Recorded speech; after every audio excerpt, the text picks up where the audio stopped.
car now.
Come, Watson. Come. The game is afoot.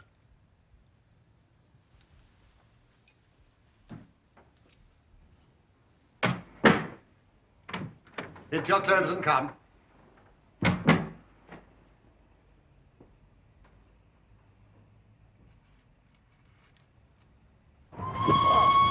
Well, I think we have hauled sufficiently, Holmes.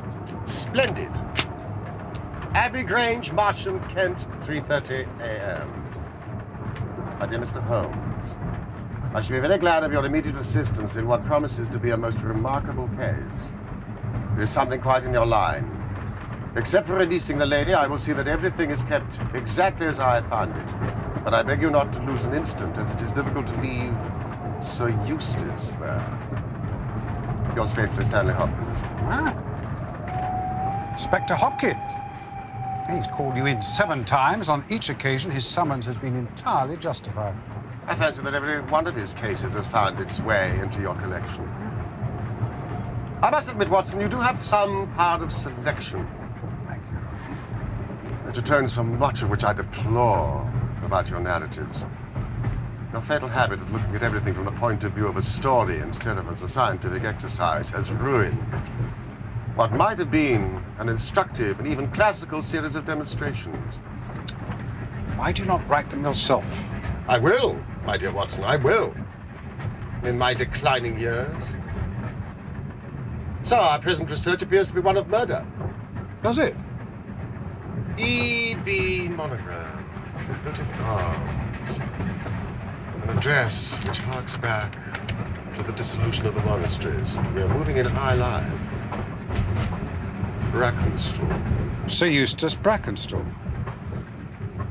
You've heard of him? He was quoted in the Chronicle the other day as being one of the richest men in Kent. Watson, you are a treasury of knowledge. And you think him dead? I think him murdered, Watson. Hopkins is not an emotional man. The writing shows a certain agitation. It is surely urgent. You think the body left there for our inspection? I think that we shall find the Brackenstall line is now extinct.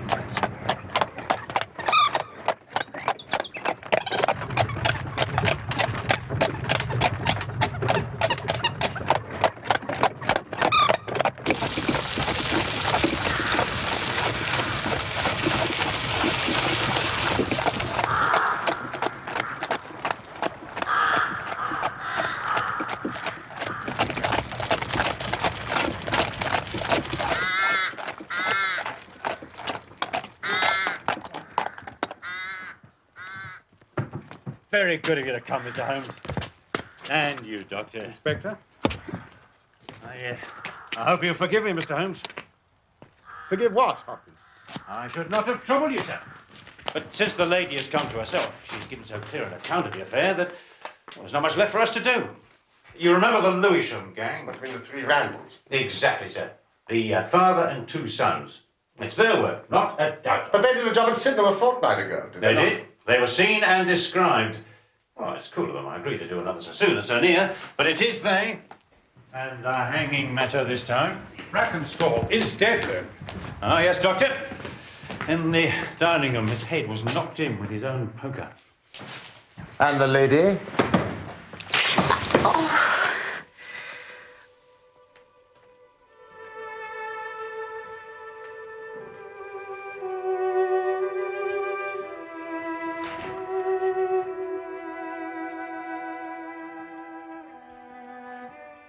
Have they been in the dining room yet?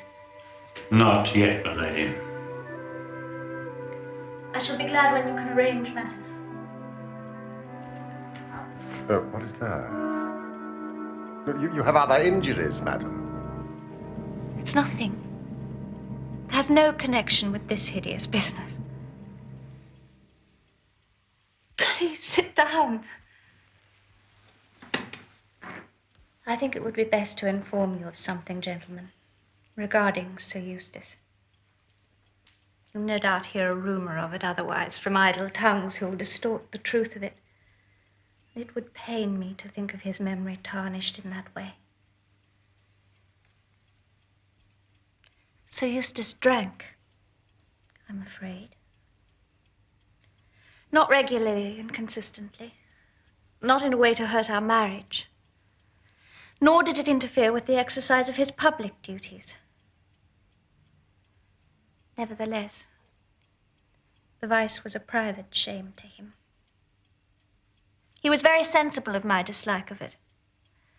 When he felt the obsession too keenly, he took himself off until the poison had exhausted him. It distressed me, of course, that it should happen. But he was proud and sensitive enough never to allow me to witness it. I felt deep gratitude for that, and not a little pity.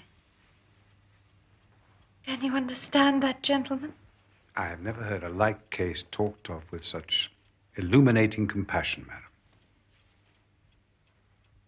I must, however, ask you to believe something further. I was in some measure grateful for this vice of my husband's. How could that be? I've spent most of my life in South Australia, in the wine-growing country, near Adelaide. As a very young woman, I lived alone with my father. My mother was dead. If I had a mother, it was my loyal Teresa. It was a very free life. I found it extremely difficult to adapt to the proprieties of England, being mistress of such a place as this. So I felt if I were to show a decent understanding of my husband's weakness, he would in turn forgive me some of my unsuitable behavior. And so it proved. I see. I'll tell you about last night. Eustace retired at about 10:30. The servants had already gone to their quarters. Which are where? In the east wing. Only my husband, Teresa, and myself sleep in the central block. The servants would have heard nothing. Had you retired by then? I was in my room.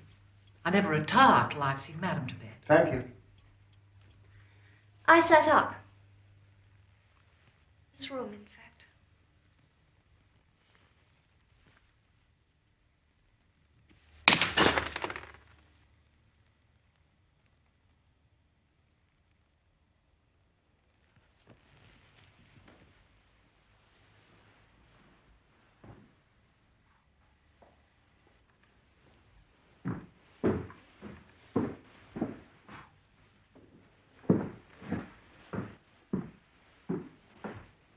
It is my custom to walk around to see that the house is secure, because for obvious reasons, Sir Eustace is not always to be relied upon in that respect. I went into the gun room,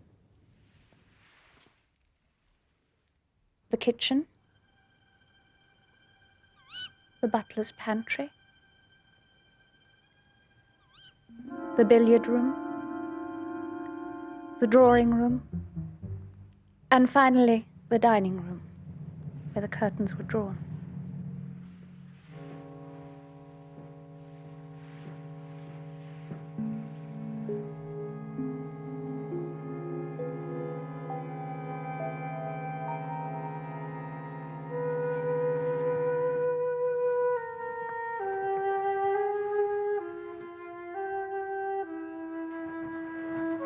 It's difficult to tell you much of what happened next.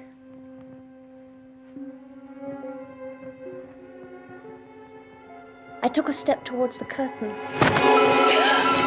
I found myself face to face with an intruder. A big man. Quite elderly. For a moment, we just stared at each other. Then 2 other men came in behind him, and he came for me. I must have been unconscious for some minutes.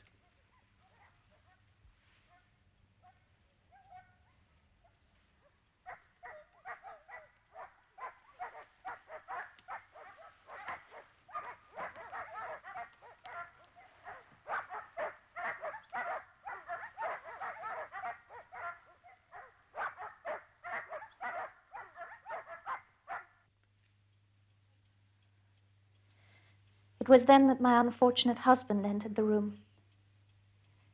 They dealt with him as you shall see. I believe I fainted again. I'm not sure. The exact events are difficult. I drifted in and out of consciousness, you understand. I do know that they cleared the room of its silver, and they must have drawn themselves a bottle of port, some of which I saw them drink. The man who struck me was elderly, with a beard. The others younger, smooth-faced. Yes. Finally, they checked that I was securely bound and left, taking the silver with them. How was the alarm raised? Madam had not come upstairs. Earlier she said she would follow me shortly, so at midnight I went down in case she'd fallen asleep over a book. A thing I hate to do. And there I found her, poor lamb, just as she says. And him on the floor, his blood and brains all over the room.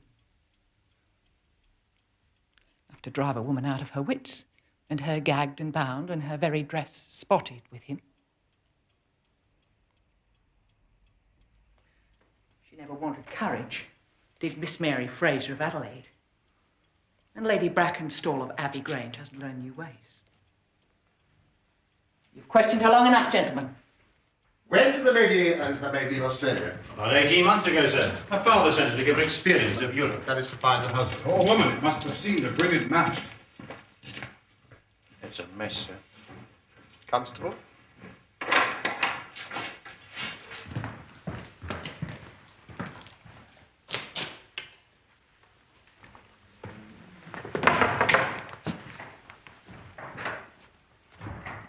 A mess indeed.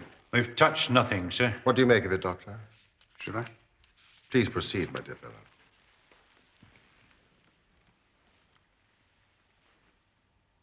It's a blow of savage ferocity. A single blow? I believe so.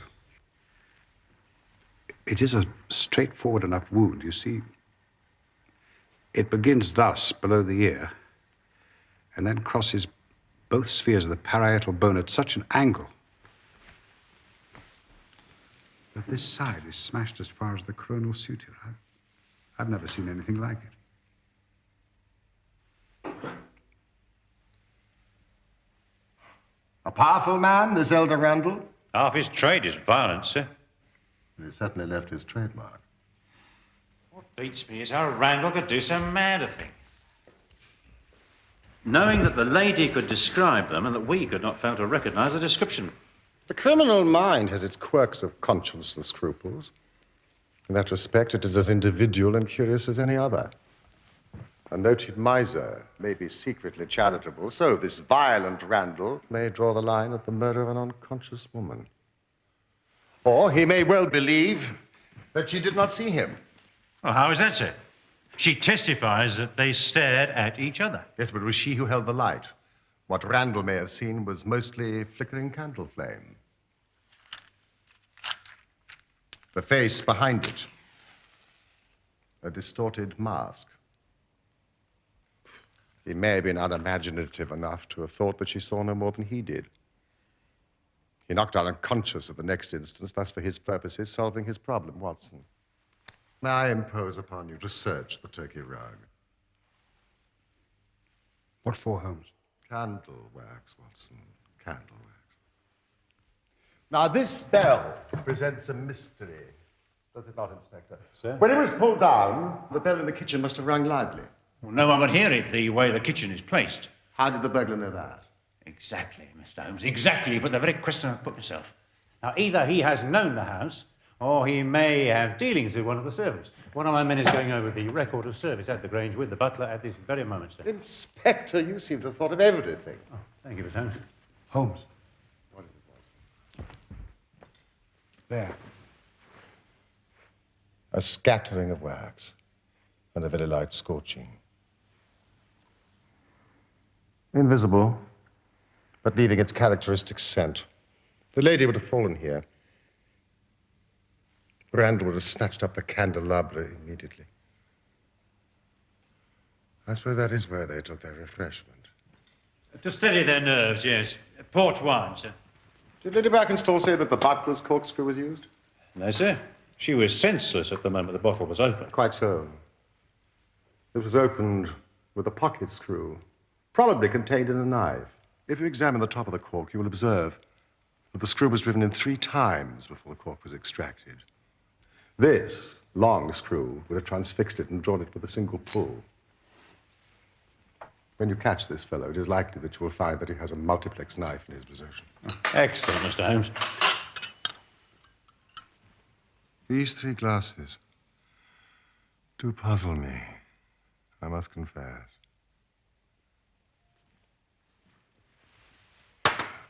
Did Lady Brackenstall say that she actually saw the 3 men drinking? Oh, yes. She was clear about that, sir. Well, then there's an end of it. What more is to be said?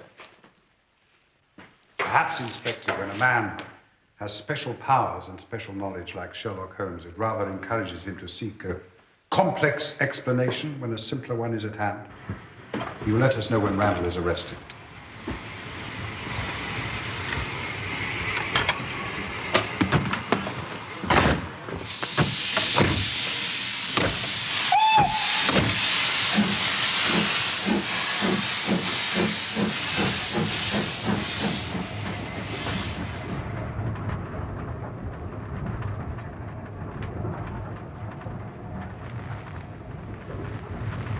Poor Holmes, you must feel like an abstruse and learned specialist called in for a case of measles.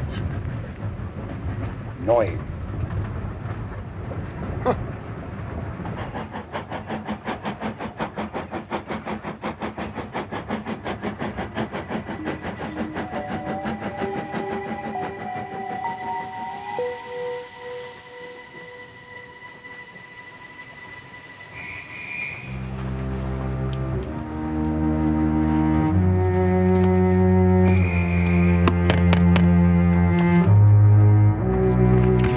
We must return. 3 glasses.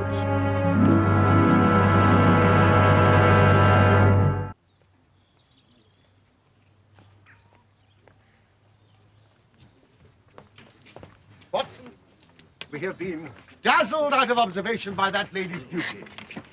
Beauty may be truth, but she does not necessarily speak it. There was port in each glass, but there was only crusting in 1 glass. The last glass filled is the one most likely to contain the crusting. I agree if the last pouring had approached the bottom of the bottle, but the bottle was half full, and it had been agitated. The crusting was present throughout the port. Well, what then do you suppose? That only 2 glasses were used, and that the dregs of both were poured into a third, so as to give the false impression that 3 people were there. I understand. If I'm right, Watson, then in an instant, this case rises from the commonplace to the exceedingly remarkable. That will be the Kentish train. What will? That will.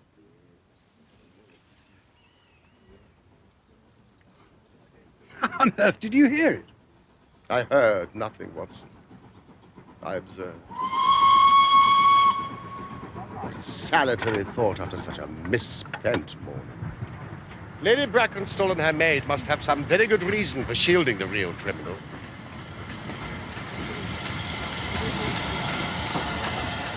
Well, Watson, we shall just have to construct our case for ourselves without them.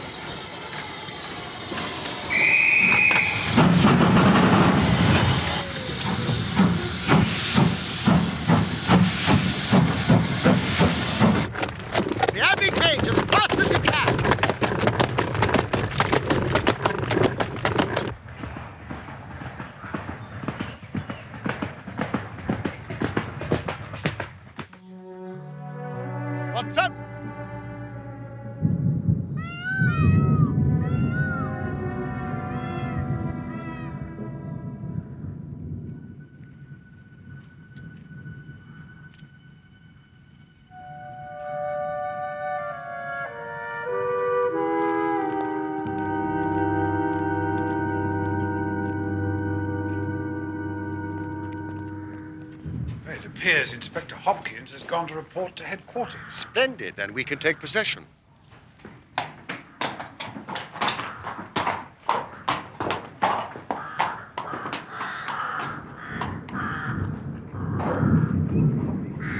How many frustrated episodes for the laboring men here could one reconstruct from this mechanical cemetery?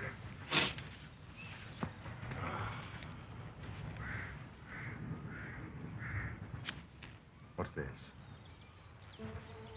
Watson.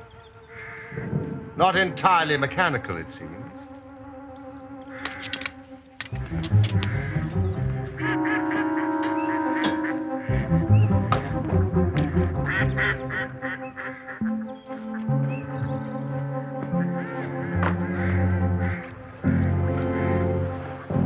Fudge.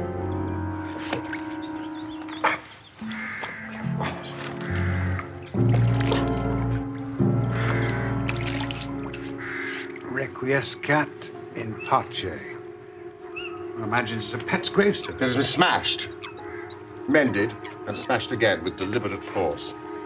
The story it tells is of the immediate past.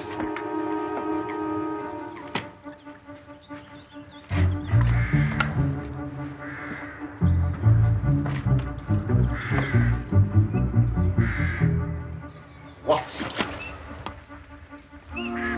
The remnants of a dog's collar. Fudge. Hey, you!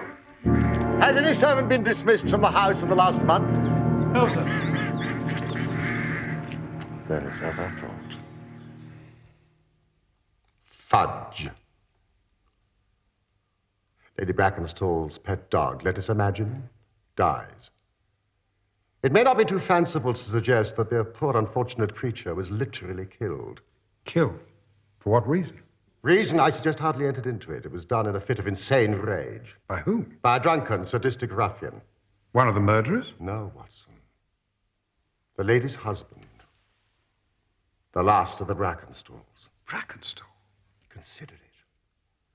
No one but a member of the household could vandalize a gravestone and have remained in place.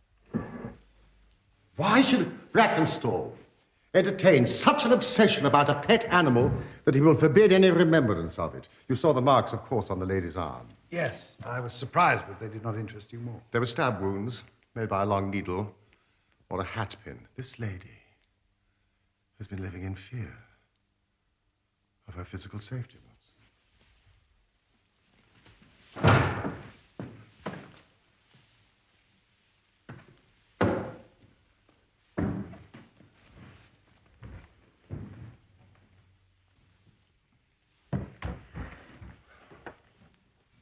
Take care, Holmes. Watson, we have got our case. How nearly have I made the blunder of a lifetime? But now the chain is almost complete. You've got your men. Man, Watson. Man. Only one. But a remarkable person. Strong as a lion, active as a squirrel, dexterous with his fingers, and finally, remarkably quick-witted. Lady Brackenstall. I do not wish to cause you any unnecessary trouble. My one desire is to make things easier for you. I am convinced that you are a much-tried woman.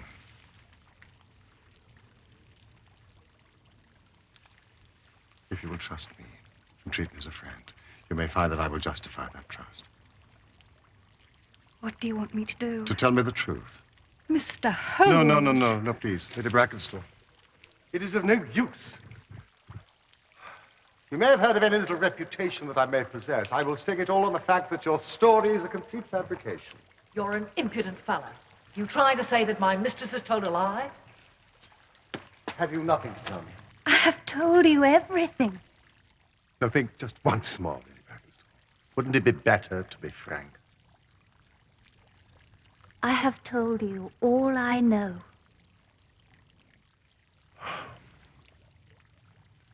I am sorry.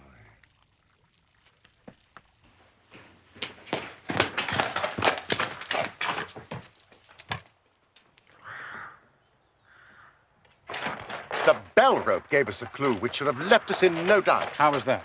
If you were to pull down a bell rope, Watson, where would you expect it to break? Surely at the top, where it is attached to the wire, not 3 inches from the top. But the rope was frayed. The rope which bound Lady Bracken's stall was frayed.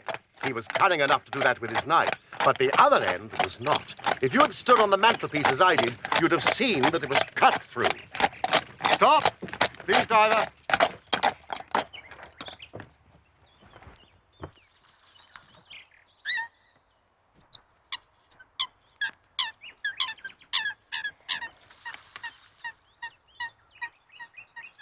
Watson. That log has not moved since early this morning. Well, perhaps it's snagged on something.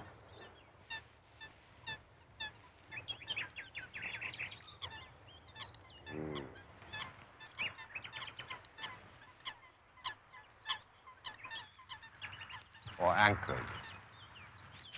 See that Inspector Hopkins gets this on his return, will you?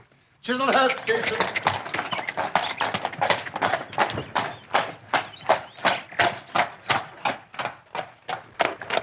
Where to now, Holmes? The shipping office of the Southern Cross Line. Yes, of course. The Southern Cross Line is the principal passenger carrier between Adelaide and London. Ah, I see.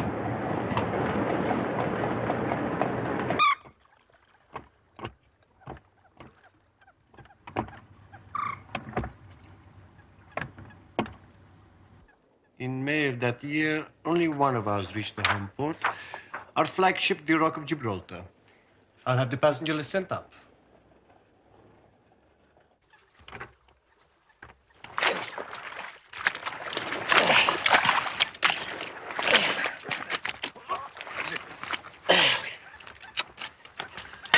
How on earth did Mr. Holmes know that? Here we are.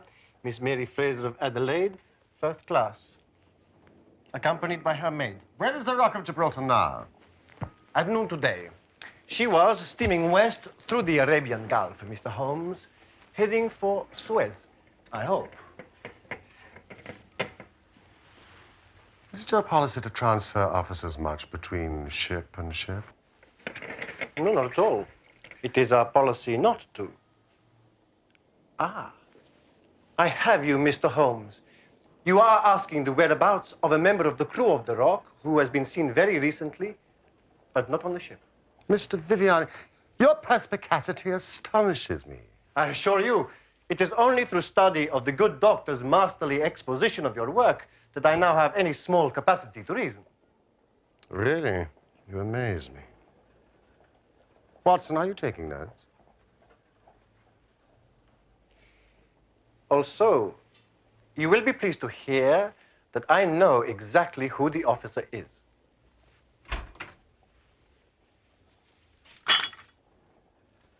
Ah, excellent. Mrs. Burbage. Excellent. Yes, gentlemen. The only officer from that voyage of the Rock who is not aboard her now is Jack Crocker, a magnificent chap. Am I not correct, Mrs. Burbage?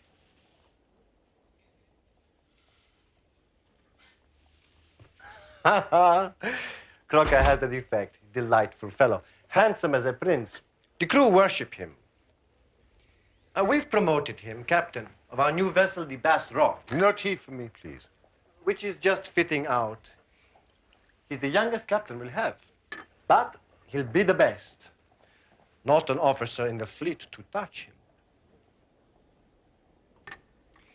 He is hot-headed and excitable, but loyal, honest, and kind-hearted. Sometimes in this life, you meet people who are what you might call large-souled, who are a privilege to know. Crocker's one of those.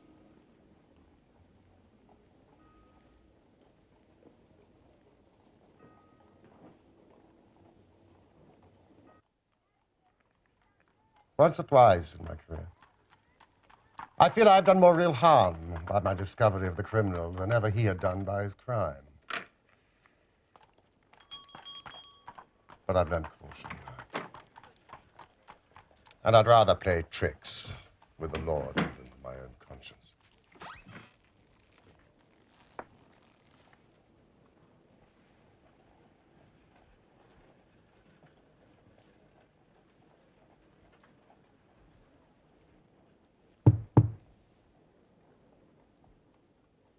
Captain Crocker.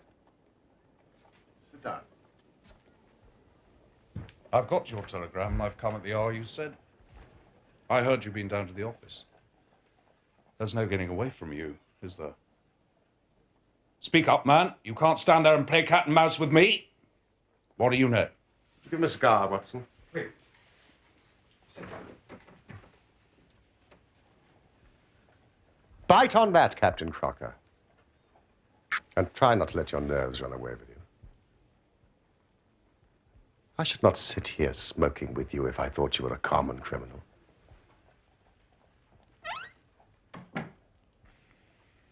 Tell me, what did you use to secure the silver to the floating log? I guess it was fishing gut from the gun room, but I was not present at its recovery.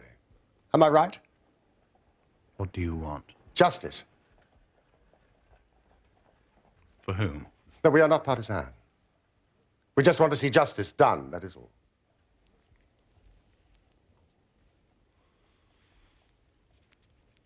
Very well. Was it fishing gut? No, tarred twine. There's a throwback to my days before the mast as a youngster. Even now, I always carry a silver coin, a length of twine, And a multiplex. multiplex knife.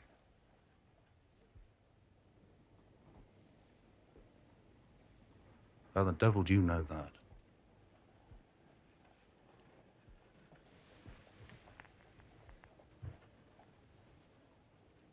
Who are you?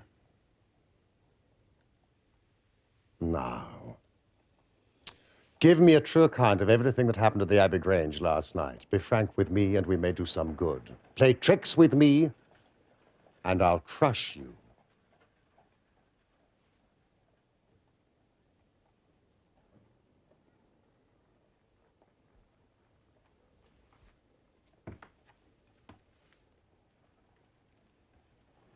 Johnson. Well, one thing I'll say first. I regret nothing, I fear nothing, and I'd do it all again if I had to be proud of the job. Damn the man. But that's my side of things, only my side. When I think of Mary, sweet Mary Fraser, when I think of getting her into this bloody business, that turns my soul to water.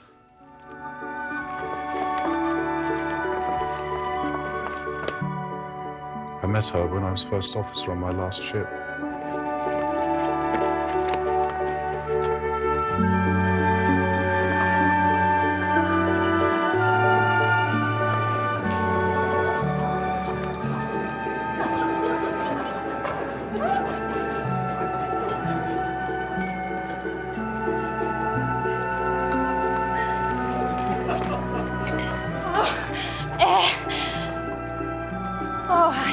Mr. Crocker.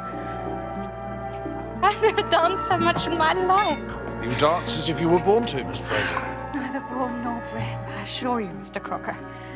Led to it, I think, by a better dancer than I am. She treated me as fairly as ever a woman treated a man.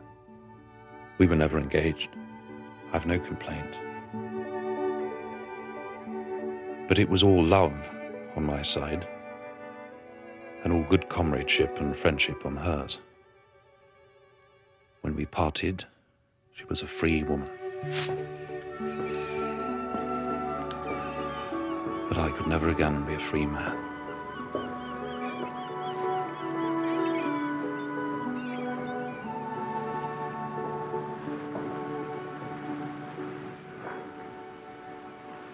Next time I came back from the sea, I read of her marriage.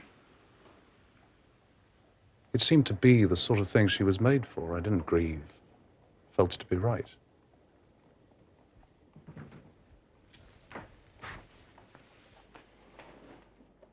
So I never thought to see her again. The last voyage I was promoted and the new boat was not yet launched, so I had to wait for a couple of months with my people in Kent. I knew now where she was, but stayed away. Then I met Teresa Wright one day, and she told me all about her, about the marriage, about the man's drunken cruelty, about everything. Do you know this noble baronet burnt her pet dog and threatened as much to her? I tell you, gentlemen, It nearly drove me mad. I did meet Mary. And I met her again. At last. She would meet me no more. I was then given notice that I had to leave on my voyage within a week.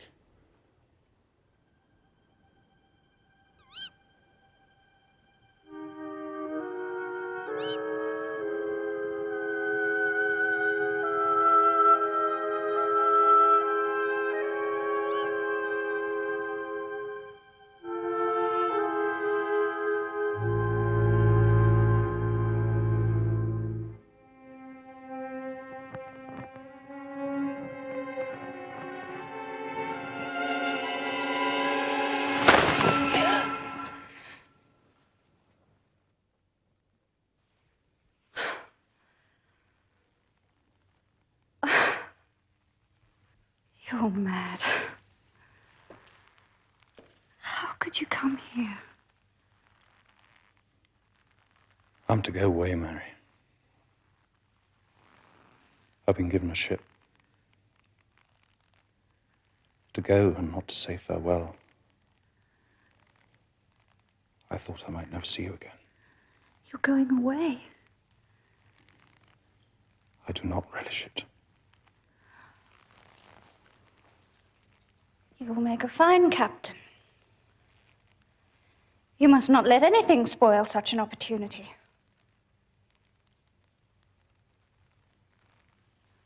I fear for you. You can do nothing. Aye, that it is which hurts most, I think. I believe I should have gone mad these past few weeks. If... Mary? If it had not been for the thought of you. My friend. Aye. Friend'll do, Mary. 'Tis a measure of my love for you. It's so strong it'll live on crumbs. Friend'll do. Oh, Jack, don't let me say it. It won't make us any happier. You know what I feel. Do I?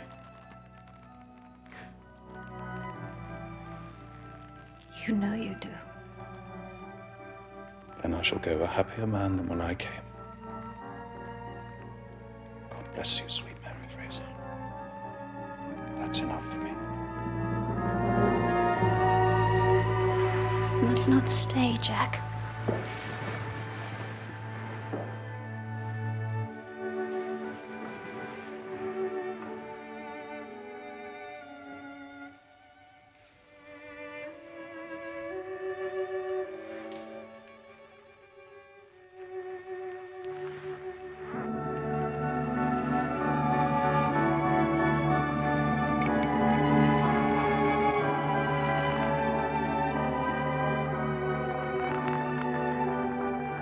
This for my sake.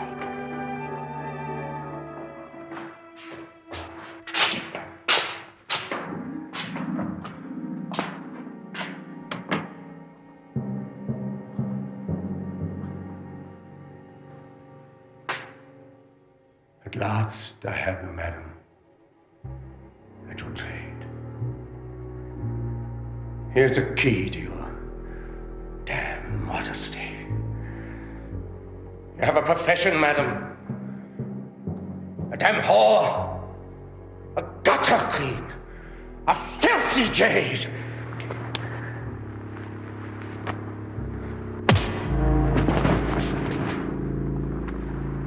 Yes, sir. Come, sir. Stand you there, sir, over the body of your bloody harlot.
Jack?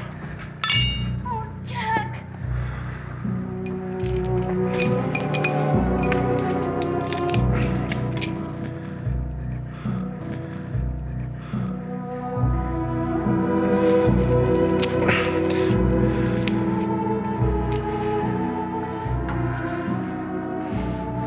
Thank you, no, Captain.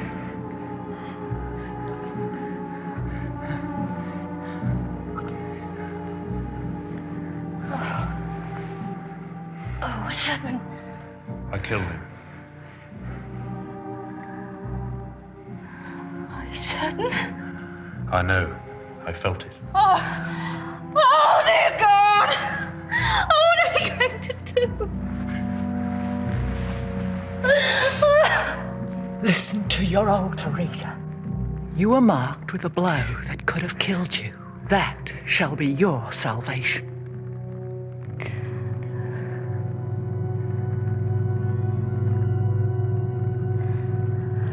Teresa was as cool as ice. It was her plot as much as mine. We must make it appear the burglars had done the thing. Teresa kept on repeating our story to her mistress whilst I swarmed up and cut the rope of the bell. I then lashed her in her chair, frayed out the end of the rope to make it look natural. The silver, well, you know about that. I do, and the third glass of port to tie in with the Randalls? Yes. And we dropped the candlestick by where Mary fell, for the wax would splash, you know. I never thought the police could have seen through our dodge. When I knew that savage fiend was dead and she was free of him, I reckon I'd done the best night's work of my life. I still do, even if I swing for it.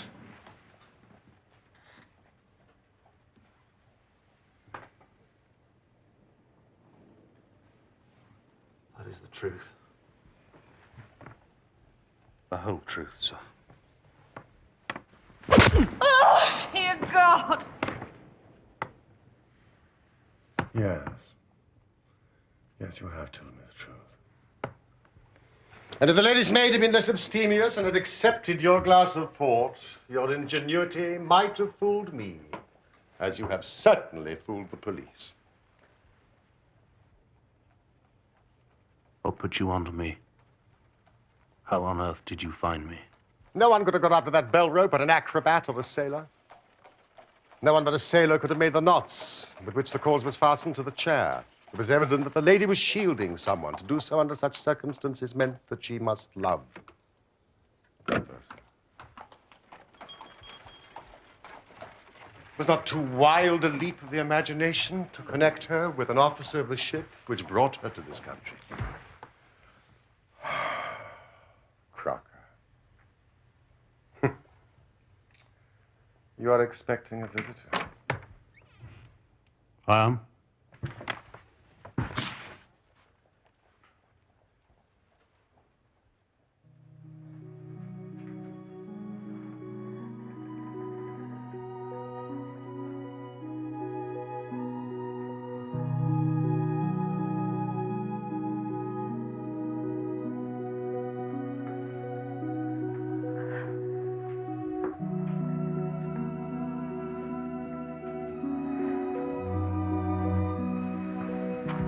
Dearest, the gentleman knows everything.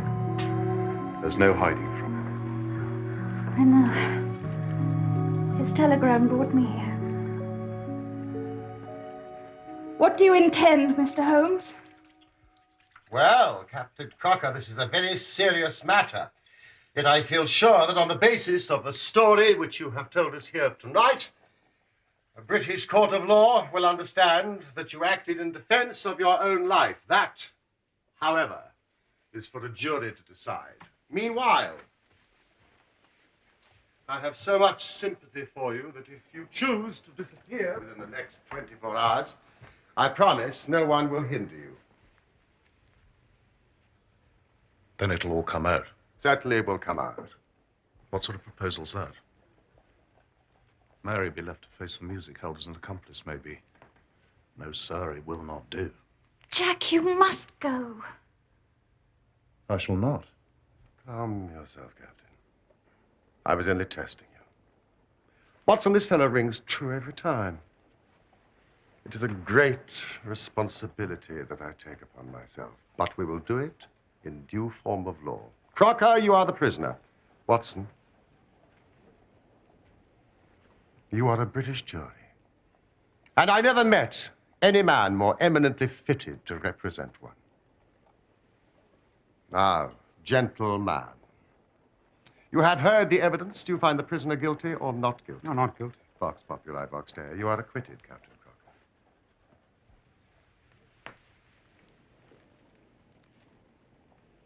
No. No, sir, it will not do. Captain? What if the police arrest some other poor devil? What then? Then I will use all my powers to persuade them of their mistake. If they light on you, then that is another matter. However, I think that is unlikely. Come back to this lady in a year's time, and may her future and yours justify us in the judgment that we have pronounced this night. Oh, thank you. Go.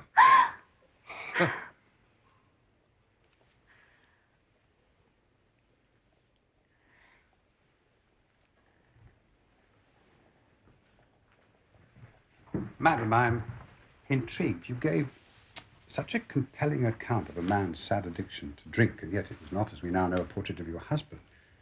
But it was such a clear description, I wondered... My father. Ah. My poor father, Doctor. He sent me away to England because of it. His self-management was the reason I did not fear the vice in my husband, because I knew of it before we were married. How foolish I was. Thank you, madam. I felt sure that your story was true to reality. Good luck to you.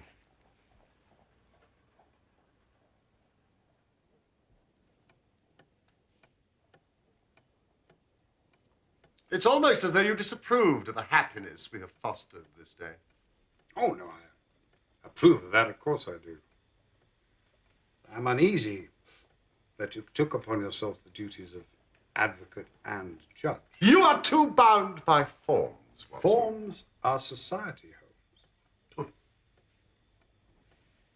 Manners maketh man, Holmes. It's just as well you are unique.